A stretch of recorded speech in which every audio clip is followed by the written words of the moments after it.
ser o que se sonha.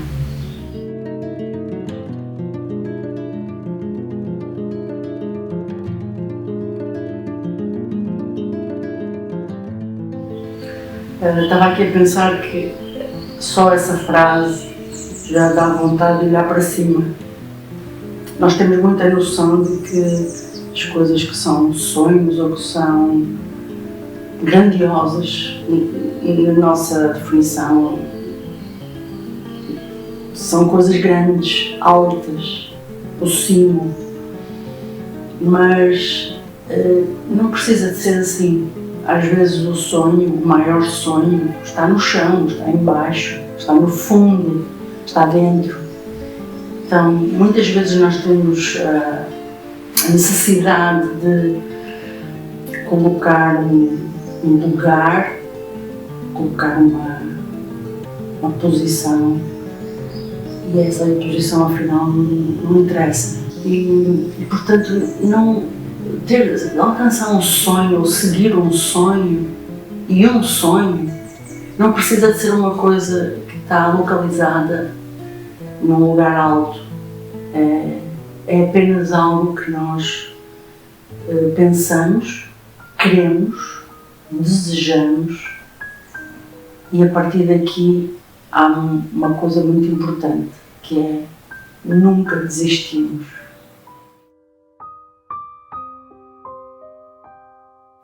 A maior parte das pessoas desenvolve e deseja sonhos, mas são apenas coisas que ficam na prateleira da sua vida, ficam colocadas num lugar ornamental. Nós utilizamos os sonhos quase como um currículo, como um passaporte, e os sonhos não são isso. Então vamos começar, talvez, vou fazer uma trajetória de um ser humano, uma criança, de alguma maneira, que para cada uma é diferente. Ela constrói sonhos pelo que vê nos pais, na família, no lugar onde vive, na televisão, no mundo, ou há algo nela também que ela quer conseguir. E esse sonho é sem medos, sem travões, sem poluição. E nós precisamos, todos, adultos, de ter cuidado de não estragar essa pureza.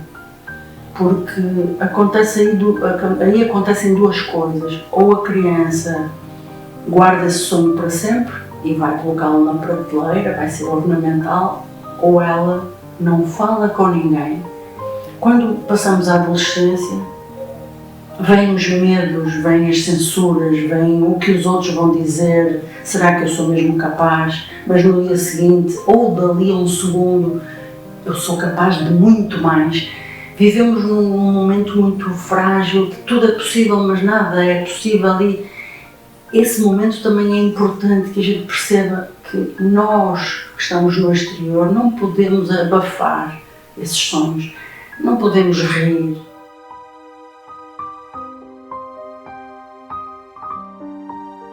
E olhar e dizer, queres fazer isso? Não? Pois é verdade, tu queres ir aos Jogos Olímpicos. Pois é verdade, tu queres ser um escritor famoso. Não se riam dos sonhos dos outros. Não se riam. Não se riam dos vossos sonhos. Os sonhos são coisas sérias. Os sonhos é tudo o que nós temos. Porque o resto é poluição. Nós, na verdade, caminhamos uma vida inteira em busca dos nossos sonhos, e o resto as pessoas são poluição, o mundo, o trabalho, é tudo poluição. Nós precisamos de saber circular pela poluição para conseguir chegar ao nosso objetivo. E sem pisar, sem estragar, sem piorar o que já existe. Aí, quando estamos na vida adulta, ficamos acumulados de o que eu devo ser, o que é melhor, como chego como posso ser primeiro, como posso ganhar aquelas pessoas, o que posso fazer para conseguir algo que ninguém consegue e não digo a ninguém.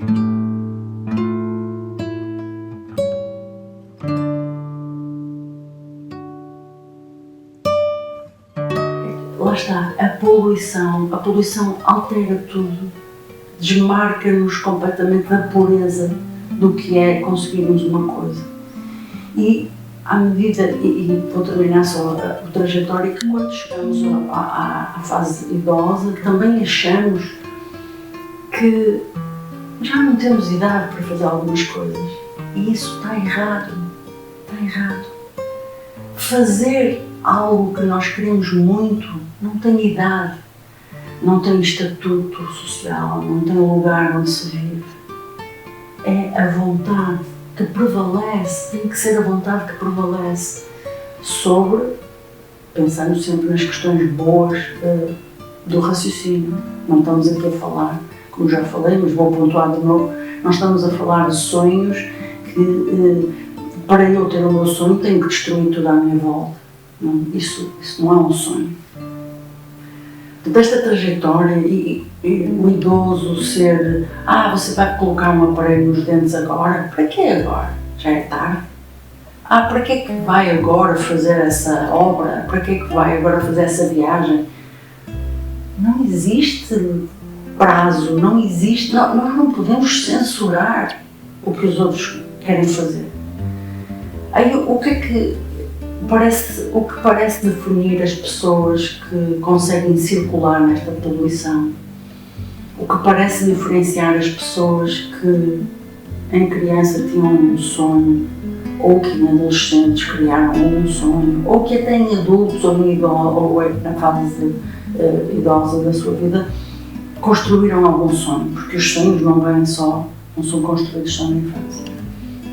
Essas pessoas parecem ter algumas características muito próprias que a poluição não as destruiu.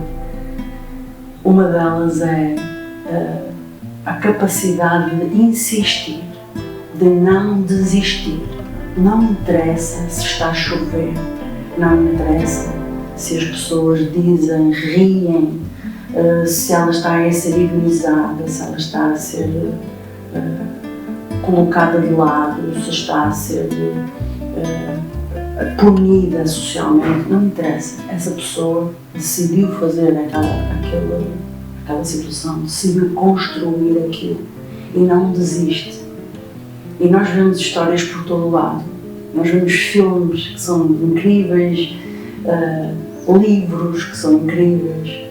Amor em Tempos de Cólera, por exemplo, de um homem que esperou uma vida inteira por um amor. Nós vemos pessoas que trabalham décadas para chegar a uma medalha nos Jogos Olímpicos.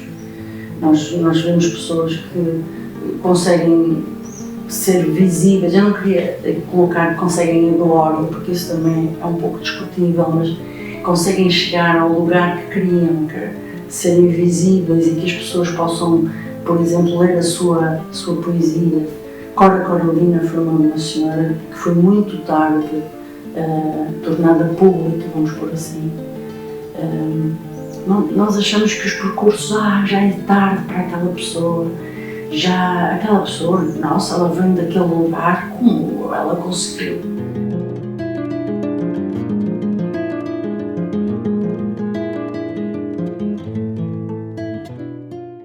O que interessa é que essa pessoa tem esse sonho e não desiste. Portanto, insistir, não ter medo de errar. O erro é também muito mal interpretado, porque o erro é visto como uma coisa negativa e o erro é o caminho para conseguirmos. Agora, é preciso ter a capacidade de olhar para o erro e aprender com o erro. E aprender com o erro não é só, aconteceu isto, eu aprendi com o erro. Não é a palavra, é prática. Quando eu vou fazer algo que já fazia e fazia errado, ao fazer eu tenho que ir com um outro olhar. Então, se eu quiser colocar isto como um atleta que tem um sonho de chegar aos Jogos Olímpicos, ou uma pessoa que tem um desejo de chegar aos Jogos Olímpicos, eu colocaria como a capacidade que eu tenho para, eu não estou a conseguir fazer isto, porquê? Parar de vez em quando e pensar, porquê?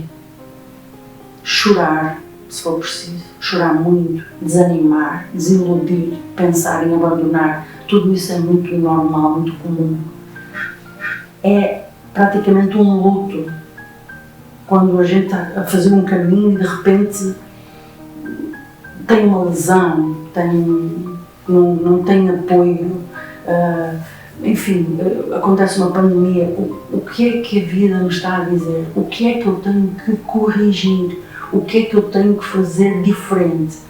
E perceber que não é uma briga, eu não estou a brigar com a vida, eu estou apenas a perceber que há aqui uma porta que afinal não está aberta. Eu pensava que era por aqui, mas não é por aqui. Deve ser por ali, ou por ali, ou é ao lado. Há pessoas que falam que nós temos que olhar para as brechas. Há pessoas que dizem que se uma porta fecha, há uma janela que se abre. Às vezes nada está aberto. Às vezes o nosso olhar vê tudo fechado, vê as injustiças, vê que os outros caminham a outra velocidade e nós não conseguimos, e parece que é tudo para nós.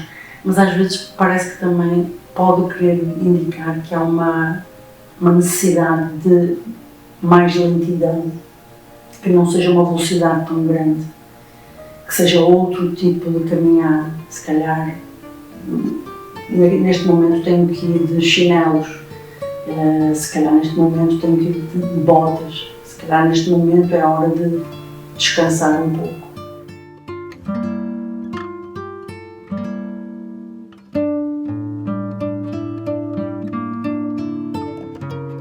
O problema de descansar um pouco é que a maior parte das pessoas, quando descansam um pouco do seu sonho, elas acordam com 80 anos, elas acordam com 90 anos, elas acordam na cama do hospital, elas acordam à beira da morte e percebem que o tempo passou, que deixaram passar, que ficaram sentadas, que não, quer dizer, que viveram, mas que ficaram sentadas, entendem? O sonho sentou, o sonho ficou a descansar, foi para a prateleira, foi para ficar ornamentado. E aí eu pergunto a todos nós viemos aqui fazer o quê? Viemos para ser iguais, sendo melhores. Eu vou ser um diretor como aquela pessoa, mas melhor. Eu vou ser um professor exemplar. Poxa, mas aquele professor exemplar, olha, vou fazer como ele e ainda melhor. Se nós ficamos presos a comparações, presos a caminhos, e o nosso caminho é único, único. O meu sonho é único e eu tenho a responsabilidade de seguir o meu sonho. Essa é uma responsabilidade, nós viemos para ter essa responsabilidade. E seguir o meu sonho, como eu digo, no meio da poluição, vivendo a vida, trabalhando às vezes em trabalhos que não gostamos, tendo problemas que nós não pensávamos que íamos ter, mas o sonho não pode ser esquecido, porque perdemos tudo, perdemos tudo. Você vê nos olhos das pessoas, quando elas perderam o sonho, quando elas o colocaram sentadinho debaixo de uma árvore, à sombra, você vê, a pessoa pode estar cheia de dinheiro, cheia de sucesso, mas há qualquer coisa que ela perdeu, ela desligou. Não façam isso, não desliguem essa parte, isso é horrível.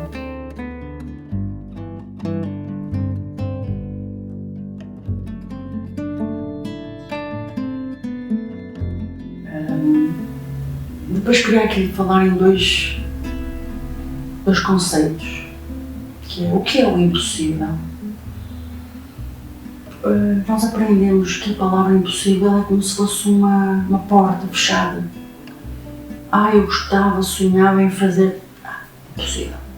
Ok, A pessoa ouve o impossível, fecha e acabou. Quem consegue alcançar os seus sonhos não fecha as portas, não fecha as suas portas quando ouve a palavra impossível. A pessoa apenas ouve é impossível, ok. Impossível igual a mais difícil do que eu esperava. Ok. As pessoas parece que nos ensinam que é impossível. Parou, não continua. O impossível significa que a seguir tem um buraco. Não. E depois, o outro conceito é: quem tem sonhos não pensa, não tem a mesma definição de férias, divertimento, entretenimento, família, amigos, e poderia continuar. Alimentação, felicidade, todos esses conceitos para uma pessoa que persegue esse pensamento, esse desejo, estas definições são definições muito diferentes do resto do mundo, porque os amigos, por exemplo, são pessoas que estão com ela e que aceitam que ela tenha desejos que não são comuns, desejos que parecem loucos, mas que a pessoa trabalha para eles todos os dias. Não são de férias. Férias de quê? Eu estou aqui a construir e a procurar uma coisa que eu desejo. Eu vou fazer férias. Férias é como se eu decidisse atrasar o que eu quero 15 dias, um mês, enfim. Não é férias. Podemos considerar uma pausa.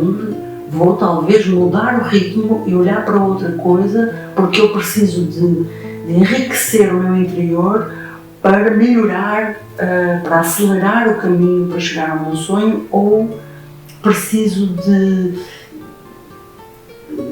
filtrar, ter um outro olhar, distanciar-me talvez deste olhar que eu estou a ter neste momento muito fechado, muito poluído. Até o conceito de trabalho. Eu posso estar a ter um trabalho horrível, mas o que eu posso fazer de bom no meio desse horrível?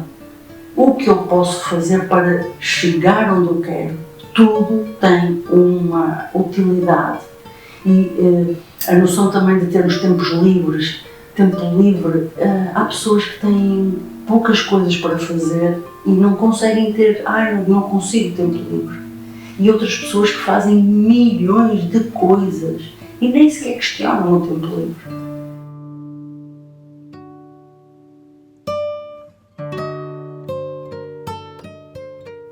Nós estamos aqui uma vez, desta maneira uma vez. Isto pode ser discutível, mas estamos aqui desta forma uma vez. Um sonho é para se respeitar e é para se perseguir, seja o que for que os outros digam, seja o que for que aconteça, mesmo que no fim eu diga não consegui, porque no fim eu posso dizer eu tentei, eu continuei e mantive a minha persistência, a minha esperança, a minha confiança e ok, aceito que a vida não me tenha dado o sonho. Tudo bem, eu aprendi que afinal não foi possível, mas desistir nunca. Porque assim, na maior parte das vezes nós conseguimos 99,999 para não dizer 100%. Somos nós que travamos as coisas. E eu estou-vos a falar num período da minha vida em que tenho muitos entraves, muitas limitações, muitas coisas, muitas portas fechadas. E estou numa fase em que penso, que já dura vários anos, e que penso, bom, onde está a porta que abre? Onde está a brecha? Onde está? A pessoa desanima, mas não apaga a vela, não apaga a luz, não apaga a esperança. A pessoa é como se estivesse um urso a hibernar. Eu estou a preparar-me para quando chegar o momento da velocidade voltar a iniciar-se, a acontecer. Eu estou-me a preparar a adquirir conhecimentos, a gerir o espaço, o tempo, à espera de... Porque depois é preciso estar preparado por esses momentos. Depois disto tudo, depois de todas estas questões que eu falei, às vezes o sonho aparece. E quando aparece a possibilidade de termos o sonho, dá medo.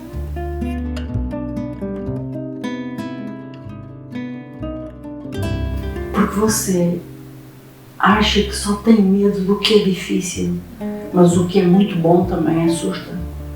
Assusta porque você de repente se depara com: eu sou capaz, eu mereço, é possível mesmo, eu vou mesmo fazer isto. E assusta muito. E aí é preciso aceitar essa responsabilidade. Mais do que tudo, aceitar essa responsabilidade e mergulhar com os sonhos.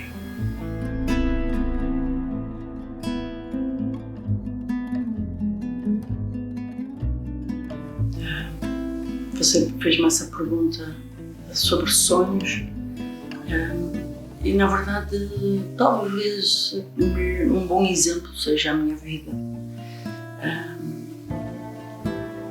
A minha vida foi tudo e é tudo menos expectável. As características da minha vida, da minha família, do lugar onde eu nasci, nada faria pensar que eu chegaria aos lugares que eu cheguei e às coisas que eu fiz, que eu faço e que ainda desejo fazer, se a vida me permitir. Eu nasci numa aldeia muito pequena, em Portugal, um lugar muito pacato, muito quieto, muito padronizado para as meninas. Mulheres não podiam fazer muitas coisas. A minha família, o meu pai sempre foi muito apaixonado pelo esporte e tem uma noção de justiça no esporte muito presente. E isso me fez aprender a olhar para o esporte de uma maneira correta. Posso ser apaixonada por um clube, por um jogador, por alguma coisa, mas o que é correto tem que preservar-se e tem que se manter. Isso ficou. E lembro-me particularmente de Daley Thompson, um decatlonista, um campeão olímpico de decathlon americano, que veio de uma família muito pobre, de uma situação muito pacata, e que conseguiu coisas inimagináveis. E nessa altura eu olhava essas pessoas, ouvia-as, via-as a competir e tinha esse sonho. Eu quero ir aos Jogos Olímpicos.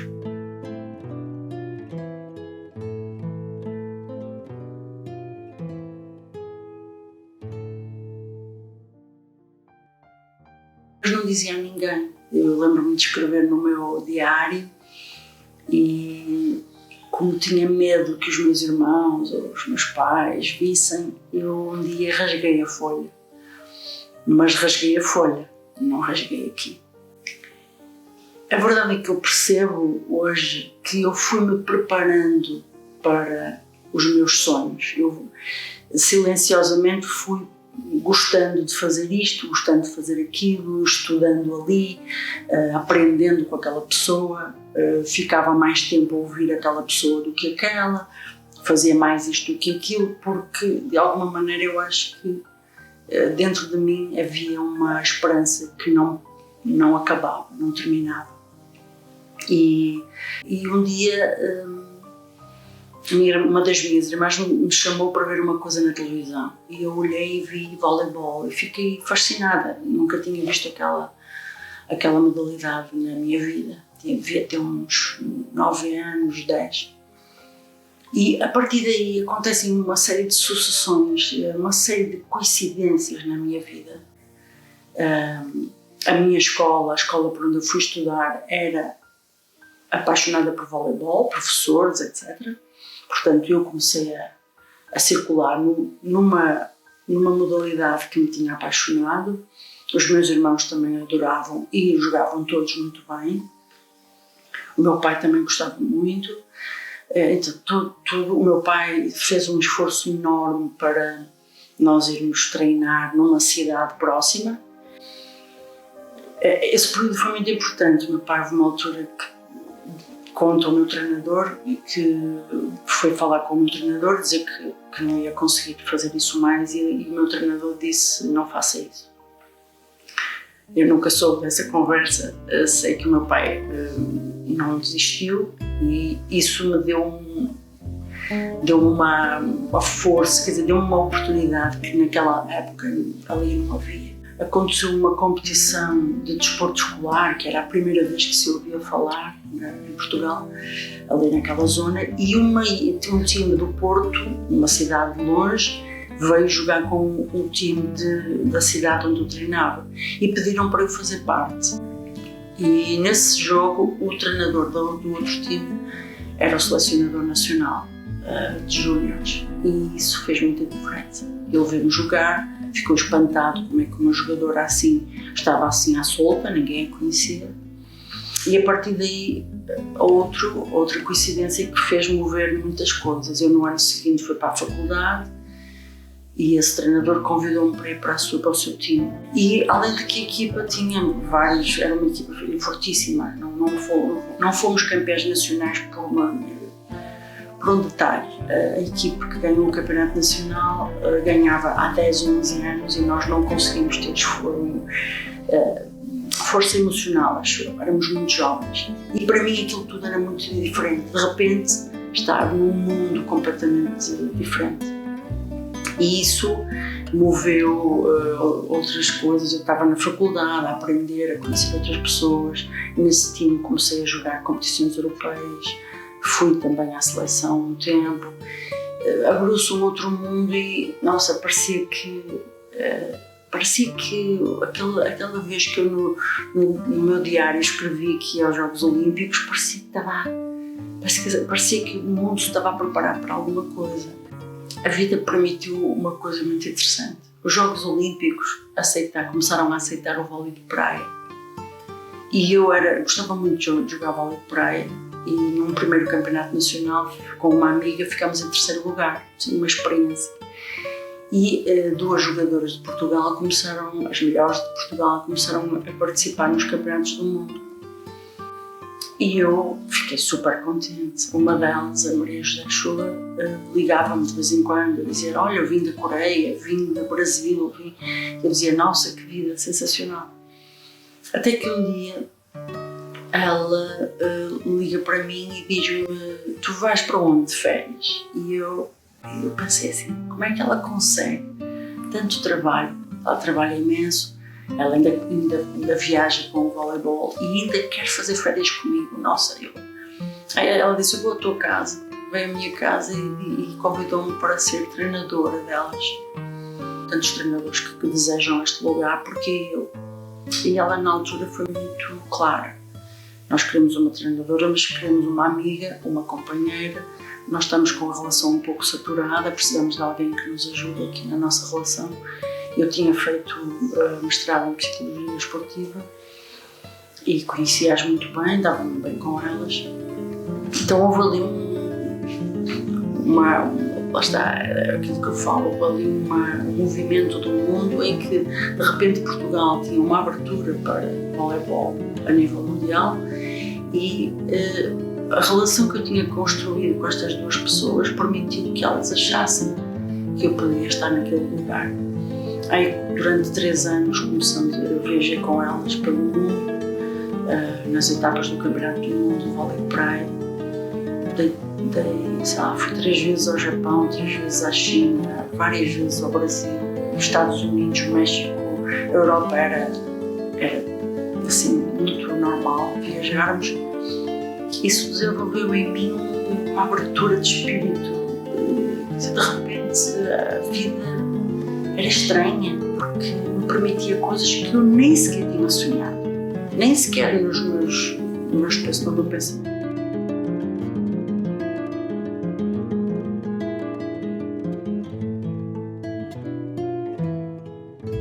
toda a gente em Portugal se ria de nós tentarmos ir aos Jogos Olímpicos, de nós treinarmos loucamente, de nós termos esse desejo.